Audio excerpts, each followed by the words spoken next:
Women initiate 80% of divorces. That's not opinion, that's data.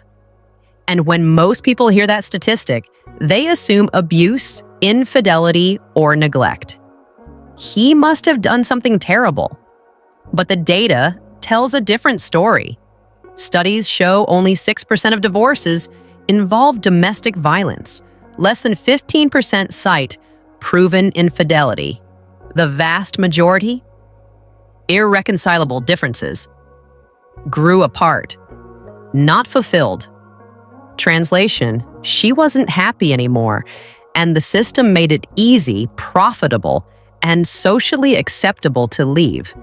So I'm going to show you the 5 real reasons women initiate most divorces, what happens when men try to leave, and what you can do if you're currently married. And if you're new here, subscribe now, because this explains something you've witnessed but weren't allowed to discuss honestly. Let's look at the 5 reasons. Reason number 1, the system makes leaving profitable and consequence-free. You see, women can afford to leave in a way men cannot. And no-fault divorce removed any penalty for doing so. Here's the financial reality. When she files, she typically gets primary custody in 80 to 90% of cases, child support based on his income, alimony in longer marriages, half the marital assets, and often keeps the house. He gets to pay child support and alimony, lose half his retirement, move out of the home he paid for, see his kids every other weekend, and start over financially at 40, 50, or 60. Before the 1970s, you needed fault divorce, adultery, abuse, abandonment, and the guilty party paid consequences in settlement. No fault changed everything. Now she can leave for any reason or no reason with 0 legal penalty. Bored, done, not fulfilled, walk away. No accountability required. So women initiate because leaving doesn't destroy them financially, and there's no consequence for breaking the commitment. Men don't initiate because leaving bankrupts them. Reason number 2, women check out emotionally long before filing. Now, here's something most men don't realize.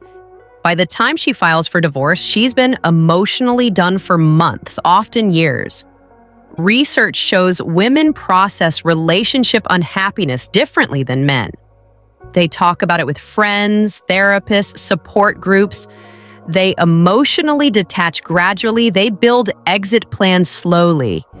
So when she finally says, "I want a divorce," she's already grieved the marriage, prepared herself mentally, built her support network, and made her decision. To you, it feels sudden. To her, it's the end of a long process. Men, on the other hand, often don't see it coming, because you were still in the marriage while she was already planning her exit. She had a year head start on processing the end while you thought everything was fine, or at least manageable. This emotional head start makes it easier for women to leave. They're already over it by the time they file. Reason number 3, culture celebrates women leaving and condemns men. Now, when a woman leaves, society frames it as brave. Finding herself. Deserves happiness. Choosing herself. Friends validate. Family supports. Books and support groups exist specifically to encourage women through divorce. But when a man leaves, he's a failure. Midlife crisis. Abandon his family. Friends question him. Family sides with her. No support groups, no celebration, just shame. And the cultural messaging is explicit. Women deserve to be happy above all else. Don't settle. If he's not meeting your needs, leave. You only live once. Men hear the opposite. You made a commitment. You have responsibilities. Unhappiness isn't sufficient reason. Work harder. So women are supported and morally justified in leaving for unhappiness. Men are shamed, and morally obligated to stay despite unhappiness. Reason number 4, they believe better options exist. You see, many women leave because they think they can do better. Maybe someone else is already lined up. Maybe not, but dating apps create an illusion of abundance. A 45-year-old woman gets hundreds of matches in a week. Most are garbage, but the attention convinces her better options exist. So she leaves confident she can upgrade, then discovers the dating market for divorced women in their 40s and 50s with kids is brutal. But by then you've moved on. Women overestimate their options. Men accurately estimate theirs. That's why women initiate and men don't. Now look, if you're recognizing every pattern I'm describing, subscribe to this channel, because I break down relationship realities for men that nobody discusses honestly. Hit that button now and subscribe. Reason number 5, the system is rigged and they know it. This connects everything. Family courts favor mothers in custody decisions. Money flows from men to women via alimony and child support in the vast majority of cases. She keeps the social network, the home, the children. He loses his money, his home, his daily access to his kids. Women initiate because the entire system is designed to protect them and punish men. They can leave with minimal risk and maximum benefit.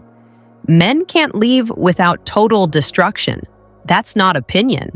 That's how the incentives are structured. And that's why the 80% stat exists.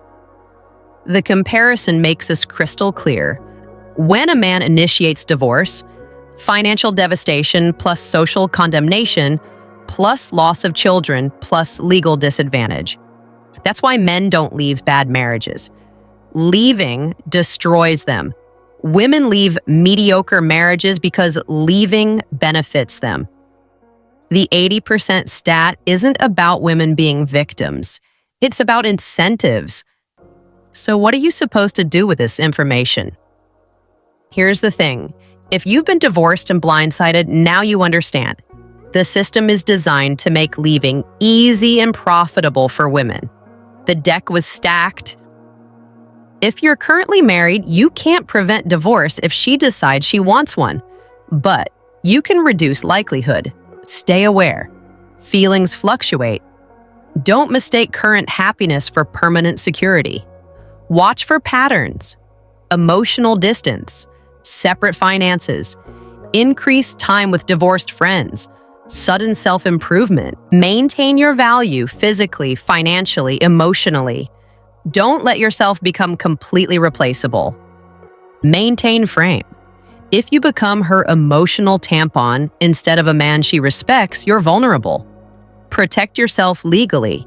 Prenups before marriage, postnups after, document everything.